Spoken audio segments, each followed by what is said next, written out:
Olá, aqui estamos para a apresentação do podcast referente à exposição Loucuras Anunciadas, em cartaz no Centro Cultural Patrícia Galvão, em Santos. Desta feita, vamos falar sobre Goya gravador ou Goya gravurista. Francisco Goya é reconhecido como um dos mais importantes artistas gráficos da história da arte ocidental.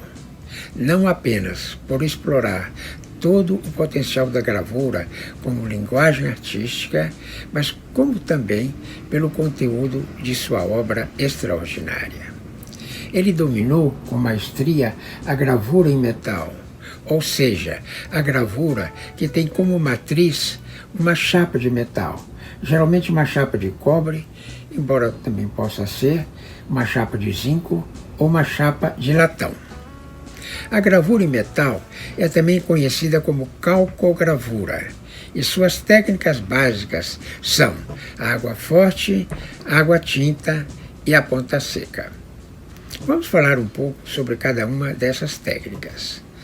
A água forte, como se sabe, é uma gravura obtida mediante uma placa metálica polida, geralmente de cobre, e que é inicialmente coberta por uma camada constituída por uma mistura ácido-resistente e composta normalmente por cera de abelha, por betume e por uma resina. Essa mistura é conhecida como base de água forte, e ela é derretida e nivelada com o auxílio de um rolo sobre uma chapa quente, naturalmente vamos dizer uma chapa de cobre. Não é?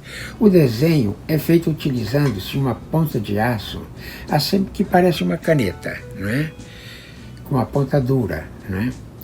O gravador desenha sobre essa base, e sulcando aquela película protetora, né, que está disposta sobre a chapa, deixando assim uma parte desprotegida. Né, tirando a camada, aparece, né, fica livre a parte de cobre naquele local em que ele passou a ponta, né, em que ele desenhou. Né? Então protege-se posteriormente as bordas dessa chapa e a traseira também, atrás da placa, não é, com um verniz também resistente ao ácido. E mergulha-se essa chapa num banho de ácido diluído, geralmente o ácido nítrico, mas que pode ser também o ácido clorídrico. O ácido corrói a chapa naquelas áreas expostas, naquelas áreas que foram tiradas com a ponta, não é, naquelas áreas do desenho. Né? E posteriormente a base protetora, né, é introduzida, a base protetora ela tira-se a base com auxílio de água. Né? Em seguida, essa chapa é entintada em tinta de gravura e com a utilização de um rolinho. A etapa seguinte é a etapa da impressão, que é feita numa prensa de gravura, por compressão. Né? Então imprime-se a chapa sobre um papel, um papel apropriado. Né? A imagem no papel sai invertida. Né? E quando o gravador quer obter uma linha mais suave na gravura, ele deixa a placa imersa, né, no ácido por pouco tempo. Então a corrosão é de menor intensidade. Quer dizer, um pouco mais de tempo de exposição da chapa de cobre ao ácido aprofunda a corrosão e as linhas ficam mais fortes na gravura. Então essa basicamente é a técnica, né, da água forte. Porque a água, naturalmente se entende, é o ácido, né? Temos também a água tinta, que é uma vertente da água forte, né? Em que, em lugar de linhas, a gente não vai obter linhas, a gente vai obter áreas tonais na gravura. E a base da água tinta é geralmente o pó de breu, que é espalhado regularmente assim, sobre a placa de cobre, né? Eu tive a oportunidade de assistir muitas vezes o Hans Grudzinski, um gravador que morava em Mauá, aqui no Grande ABC de São Paulo, fazer isso.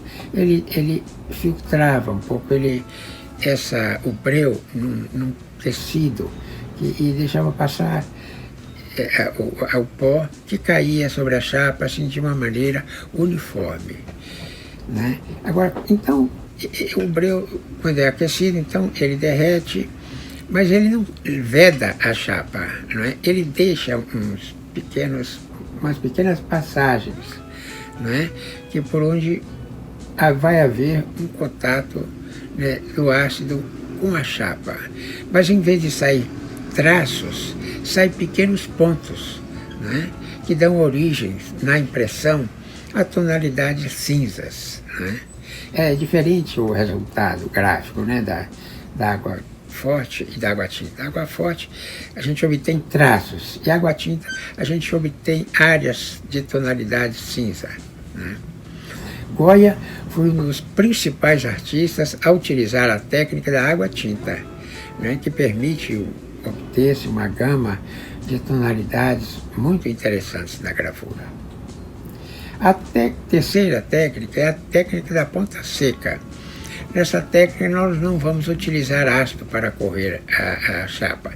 É o próprio artista, né, que com uma ponta, né, resistente, né, geralmente uma ponta de aço, e também pode ser uma ponta de diamante, que é muito duro, né? Ele trabalha a chapa com esse instrumental, né? E ele faz linhas, né? Faz linhas com uma certa força, né? Para abrir um sulco na placa, mas sem o auxílio de química, né? É uma coisa mecânica, né? Então, quando a chapa perfura o metal, ela deixa uma rebarba, sabe? Nas bordas, né? E aí é que ele faz o seu desenho. Na hora, é diferente, né? Porque tem essas rebarbas. Então, na hora de imprimir, ele tem que entintar a chapa e depois tem que limpar essa chapa, não é? Limpa-se com um tecido, né? E a tinta fica limpa, mas fica impregnada naquelas áreas perfuradas e nas rebarbas, a tinta fica ali perfurada, não é? Ela fica impregnada ali, não é? Ela fica retida nas rebarbas. E é por isso que esse tipo de gravura, né, ela apresenta umas linhas um pouco borradas, mas isso faz parte da linguagem, né, da ponta seca, né? E assim que na hora da tiragem, né, aquilo fica de uma forma diferente, como se fosse um mata-borrão, né? O resultado assim, de uma tinta no mata-borrão, né? E assim que todavia, como a rebarba não é uma coisa muito firme, né, esse tipo de gravura não permite tiragens muito elevadas, porque ela vai modificando pela pressão, né, na hora da impressão, pela compressão, eu diria assim, né, dessa chapa sobre o papel. Ela vai perdendo um pouco, então a tiragem é um pouco mais limitada do que, por exemplo, da água forte, né? E mesmo da água tinta. Goya, ele desenvolveu, inclusive, uma técnica de ponta seca própria, sabe, que permitia controlar melhor as linhas e sombras. Ele foi um mestre nessa arte. O Goya foi um grande pintor, um pintor extraordinário, né? Um dos maiores da história da arte universal, mas ele foi também um gravador excepcional, sabe? Como poucos na história de toda a arte. O Goya, por exemplo, ele gostava de combinar técnicas, ele não trabalhava uma técnica só para obter os seus resultados. Então, ele realizou gravuras basicamente utilizando todas essas técnicas. na mesma gravura, né? Água forte, água tinta, ponta seca, e ainda utilizava o brandidor para obter certos resultados, né? Muitos poucos gravuristas trabalharam com essa técnica na época em que Goya viveu, né? E o processo depois ele só foi retomado assim, de uma forma mais extensa no final do século XIX. Na França, por exemplo, como Degas e Pissarro utilizaram bastante essas combinações. Bem, o Goya, nós já dissemos anteriormente, né, nos podcasts anteriores, ele nasceu em 1746, na Espanha, né, e morreu em 1828, ou seja, ele viveu 82 anos. E nesse período de produção, ele produziu 4 séries importantes de gravura. Os Caprichos é a primeira delas. Os Desastres da Guerra foi a segunda série. A Tauromaquia, a terceira, e Os Disparates, jamais no fim da vida, a 4ª série produzida por ele.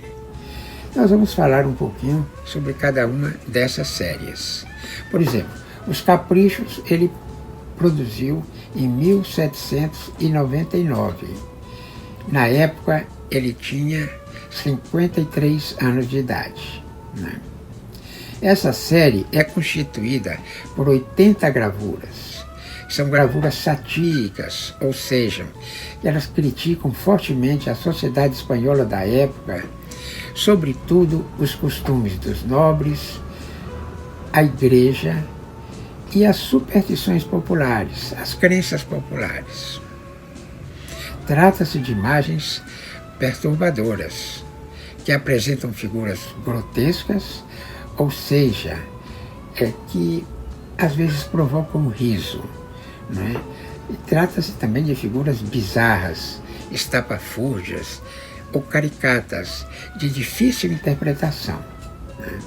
Esta série foi influenciada pelo Iluminismo, um importante movimento cultural surgido na Europa, sobretudo na França, no século XVII e também no século XVIII, sobretudo no século XVIII, que foi o período áureo desse movimento.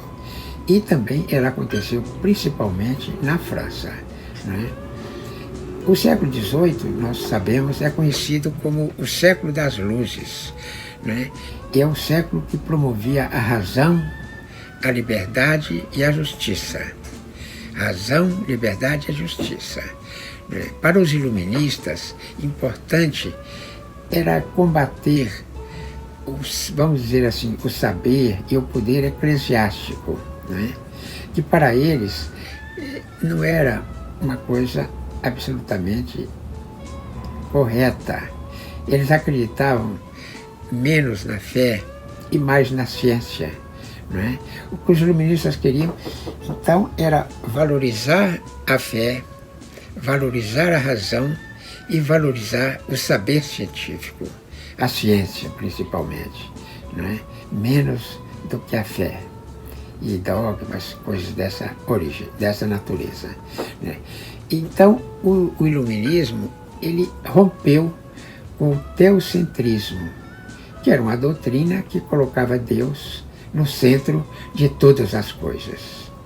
Ele queria que a ciência fosse realmente o protagonista do conhecimento humano, né?